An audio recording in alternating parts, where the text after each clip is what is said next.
Welcome to all of you in this series. इस series में आपका स्वागत है। जैसा कि आपको पता है कि इस सीरीज के माध्यम से मैं आपको जितने भी इम्पोर्टेंट क्वेश्चन हैं उन सभी इम्पोर्टेंट क्वेश्चंस को आपके साथ डील करने की कोशिश कर रहा हूं। तो लास्ट के वीडियो लेक्चर में मैंने आपको क्वेश्चन नंबर 43 तक डिस्कस किया था।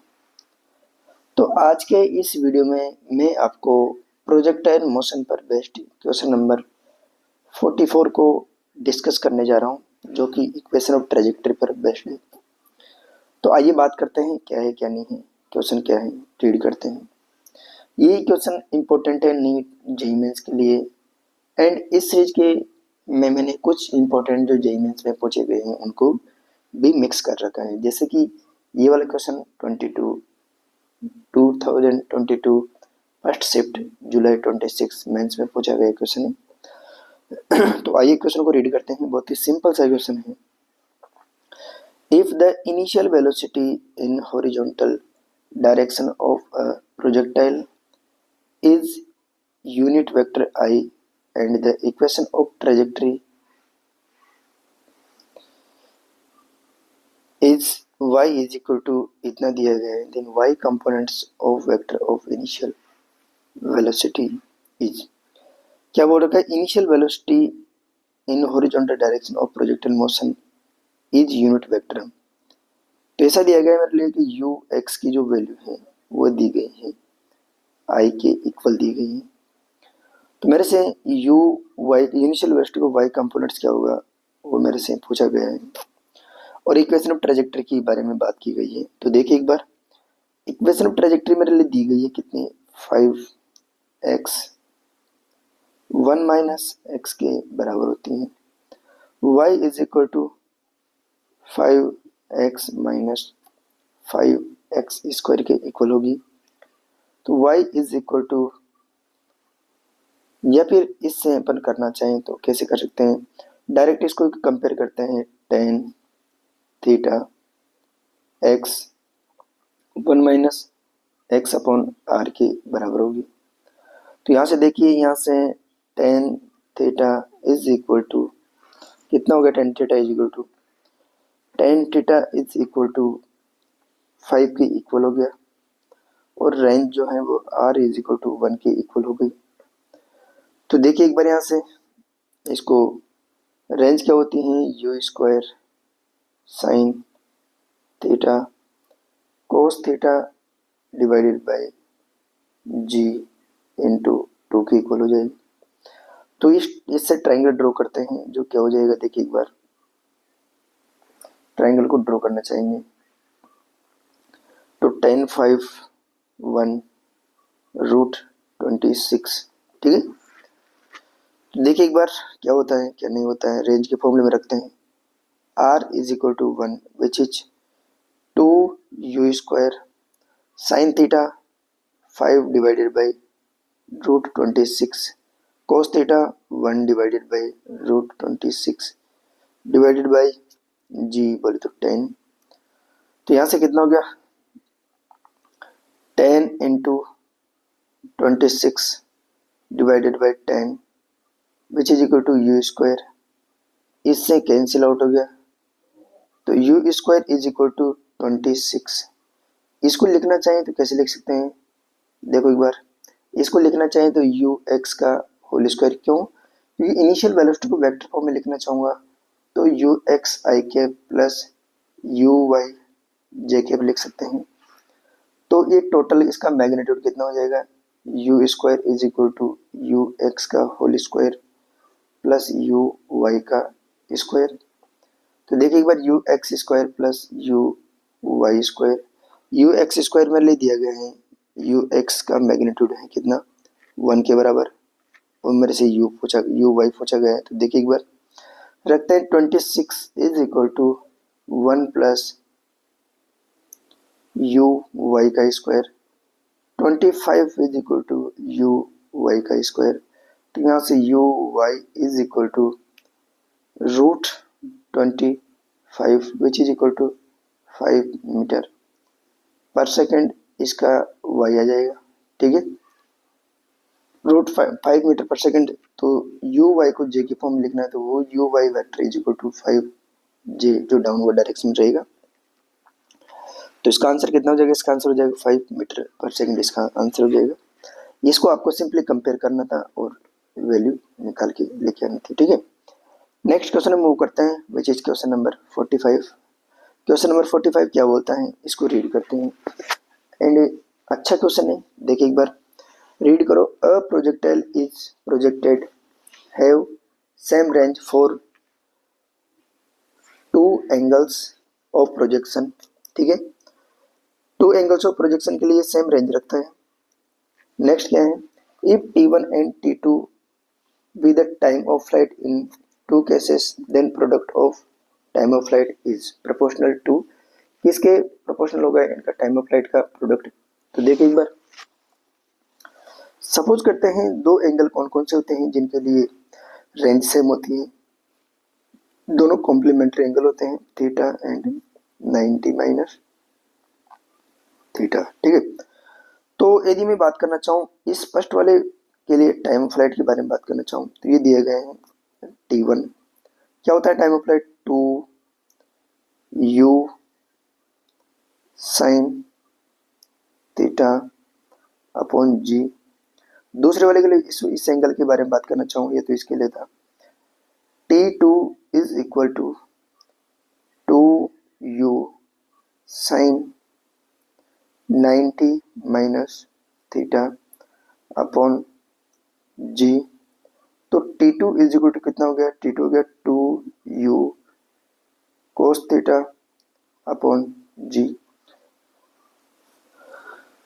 और क्या बोला गया है, दोनों का प्रोडक्ट किसके बराबर होगा, तो T1 एंड T2 को मल्टीप्लाई करते हैं, जो कितना हो जाएगा 2u sine theta upon g into cos theta, sorry 2u cos theta upon g के इक्वल हो जाएगा। तो देखिए एक बार T1 and T2 is equal to 4u square sine theta cos theta divided by g square, इधर लेते हैं तो कितना हो गया 2 बाई जी, अंदर क्या बच गया 2u square sine theta cos theta divided by g, ठीक है। तो ये टर्म्स किसके बराबर है, ये टर्म्स है रेंज के बराबर। तो देखिए एक बार T1 and T2 is equal to 2 divided by G R हो जाएगा, ठीक है। अब देखिए एक बार 2 भी कांस्टेंट है जी भी कांस्टेंट है, तो यहाँ से क्या कर सकता हूँ, मैं कर सकता हूँ T1 T2 का जो प्रोडक्ट है वो प्रोपोर्शनल है किसके, रेंज के प्रोपोर्शनल है। तो कौन सा ऑप्शन है, बी ऑप्शन इसका करेक्ट आंसर होगा। बहुत ही सिंपल सा क्वेश्चन था, आपको कुछ नहीं करना था, दोनों के लिए रेंज की वैल्यू सेम रहेगी, सही बातें दिया गया है, ठीक है। नेक्स्ट क्वेश्चन के बारे में बात करते हैं, क्वेश्चन नंबर 46, जो कि अच्छा क्वेश्चन है। AIPMT 2014 में जब CBSE कंडक्ट करवाती थी उस टाइम पर पूछा गया क्वेश्चन है। तो देखिए एक बार क्या है, क्वेश्चन को रीड करते हैं। A particle is moving such that its position coordinate x, y are 2,38 time t is equal to 0 and 8 time t is equal to 2 second, which is equal to 13, 14, 8 time, sorry दोबारा read करते हैं। A particle is moving such that its position coordinate x, y are 2,38 time t is equal to 0, 6,78 time t is equal to 2 second and 13,14 8 time t is equal to 5 second. The average velocity vector from t is equal to 0 to t is equal to 5 second, क्या रहा होगा इसका average velocity vector. तो बहुत ही सीधा सा question है, अलग अलग दिशा में अपन इसकी एवरेज वेलोसिटी निकाल सकते हैं और बाकी सबको ऐड कर देंगे तो आंसर आ जाएगा अपना। ठीक है। तो देखिए एक बार पार्टिकल ने क्या किया, इसका यदि मैं अपन इसको ड्रॉ करना चाहें तो देखिए एक बार, एवरेज वेलोसिटी क्या होती है, average velocity vector is equal to change in displacement vector divided by total time. तो देखिए पार्टिकल प्रोजेक्टाइल मोशन कर रहा है ऐसे कैसे, ठीक है। जब t इज इक्वल टू 0 था तो पार्टिकल कहीं ना कहीं इस वाले पॉइंट पर था जिसके कोऑर्डिनेट दे रखे हैं 2,3 दे रखा है 8t इज इक्वल टू 0 पर। जब particle t is equal to 5 second पर पहुंच जाता है तो मान के चलते हैं particle 8t is equal to 5 second पर कहां पर पहुंच जाता है, इसके पोजीशन वेक्टर हो जाते हैं 13, 14, इसके पोजीशन कोऑर्डिनेट हो जाता है। तो यदि मैं इसको यहां पर लिखना चाहें कि इसका इनिशियल पोजीशन वेक्टर कितना है पार्टिकल का, इसको r1 मान लेते हैं। फाइनल पोजीशन वेक्टर कितना हो गया पार्टिकल का, इसको r2 मान लेते हैं। डिस्प्लेसमेंट वेक्टर के बारे में बात करना चाहें, डेल्टा r12 वो इतना हो जाएगा और डेल्टा t टाइम इतना हो जाएगा। तो देखिए एक बार यदि अपन r1 को लिखना चाहें तो r1 vector is equal to कितना हो गया, 2i cap plus 3j cap के बराबर r1 वेक्टर हो जाएगा। r2 वेक्टर के बारे में बात करना चाहें तो ये कितना हो जाएगा, 13i cap plus 14j cap r2 vector हो जाएगा। तो देखिए एक बार r2 minus r1 displacement vector के बारे में बात करना चाहें तो कितना हो जाएगा, ये 30i cap plus 14j cap minus 2i cap plus 3j cap के इक्वल हो जाएगा। तो कितना हो गया, 11i cap plus 11j cap, इसका डिस्प्लेसमेंट वेक्टर बोल तो डेल्टा आर वेक्टर हो जाएगा। तो डेल्टा आर वेक्टर से यदि मुझे एवरेज वेलोसिटी के बारे में बात करनी हो तो देखिए एक बार क्या हो जाएगा, और इसको टाइम कितना लेगा, delta t is equal to 5 minus 0 which is equal to 5 second. तो देखिए कितना हो गया, डेल्टा आर वेक्टर की value 11i cap plus 11j cap दी गई है एंड टाइम दिया गया मेरे लिए 5। तो 11/5 को कॉमन लेते हैं, अंदर क्या बच गया i प्लस j, ठीक है। तो यहाँ से कौन सा ऑप्शन मैच कर रहा है एवरेज वेलोसिटी के लिए, एवरेज वेलोसिटी के लिए ऑप्शन मैच कर रहा है डी।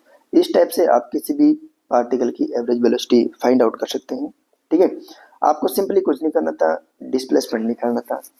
इनिशियल पोजीशन वेक्टर के इससे यहाँ से इसका इनिशियल पोजीशन वेक्टर r1 निकाला, फाइनल पोजीशन वेक्टर r2 निकाला, दोनों का डिफरेंस लिया तो जो भी आएगा यहाँ पर average velocity total displacement divided by total time, जो इतना आंसर आ जाएगा, ठीक है। नेक्स्ट क्वेश्चन के बारे में बात करते हैं, क्वेश्चन नंबर 46, 47 जो कि इंपॉर्टेंट क्वेश्चन है एंड बहुत ही सिंपल सा क्वेश्चन है।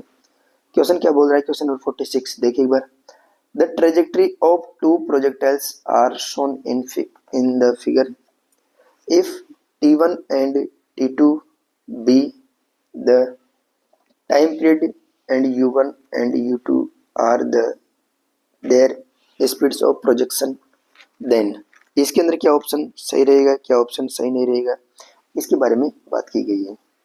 मतलब इसका टाइम ऑफ फ्लाइट दिया गया है t1, t2 and initial velocity दी गई है u1 एंड u2। तो कौन सा ऑप्शन सही होगा, कौन सा ऑप्शन सही नहीं होगा, इसके बारे में अपन बात करना चाहते हैं। तो यहाँ से मैं देख सकता हूँ कि ये एंगल ऑफ प्रोजेक्शन इसका θ1 होगा, सॉरी θ2 ले लेते हैं, इसका एंगल ऑफ प्रोजेक्शन कितना है, θ1 है। तो θ1 ग्रेटर देन है किससे, θ2 से। तो यदि मैं टाइम ऑफ फ्लाइट के बारे में बात करना चाहूँ तो t इज इक्वल टू क्या होता है, t1 is equal to u1 2u1 sine θ1 upon g। दूसरे वाले के टाइम ऑफ फ्लाइट के बारे में बात करना चाहूँ, t2 is equal to 2u2 sine θ2 upon g के इक्वल हो जाएगा। तो देखिए एक बार अपन यदि सपोज करते हैं कि इनिशियल वेलोसिटी की बात करना चाहें तो इसकी वेलोसिटी दी गई मैं ले u1 एंड इसकी वेलोसिटी दी गई मैं ले u2, सॉरी इसकी है u2, इसकी है u1। तो हॉरिजॉन्टल कंपोनेंट लेते हैं, कितना हो जाएगा u1 cos थीटा 1, इसका लेते हैं तो u2 cos थीटा 2। तो देखिए एक बार यहाँ पर कंपेयर करते हैं तो क्या होता है कंपैरिजन करने पर, बहुत ही सीधा सा मामला बनता है। क्या देखिए, यदि मैं यहाँ से आपसे बारे में इसके बारे में बात करना चाहूँ तो ध्यान से देखिए एक बार, u1 जो है u1 cos थीटा 1, इधर है u2 cos थीटा 2।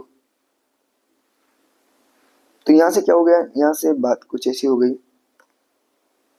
देखिए cos थीटा 1 लेस देन होगा, क्योंकि cos थीटा 2 से, क्योंकि एंगल बड़ा होने पर थीटा की वैल्यू कम होती है, cos में उल्टा होता है।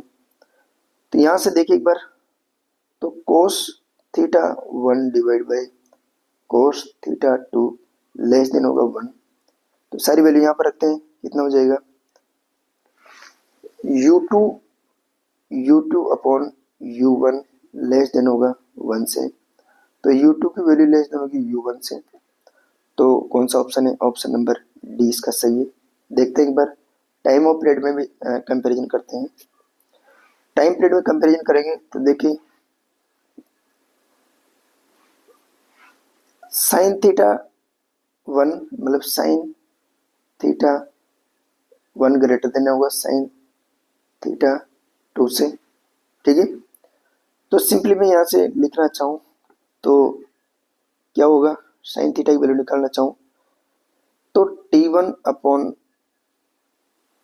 g into 2u1 greater than होगा किससे, 2g 2 t2 अपॉन 2u2 के से ग्रेटर देन होगी, इससे एक कैंसिल आउट, सॉरी जी कैंसिल आउट। तो t1 upon u1 greater than t2 upon u2 हो जाएगा, ठीक है। तो देखिए एक बार t1 u1 greater than, sorry u2 greater than u1 t2, तो u2 छोटा है किससे, u1 से। तो यहाँ से इसके बारे में कुछ भी नहीं कह सकते हैं, लेकिन मेरा जो आंसर है वो क्या हो जाएगा, डी ऑप्शन इसका एकदम करेक्ट आंसर रहेगा, ठीक है। इस टाइप से अपन इसको कैलकुलेट कर सकते हैं, ठीक है। ओके, ये बात हो गई इसकी क्या है क्या नहीं है, ठीक है। क्वेश्चन नंबर, नेक्स्ट क्वेश्चन 48 के बारे में थोड़ी देर में बात करते हैं नेक्स्ट वीडियो लेक्चर में। Okay, bye bye, take care.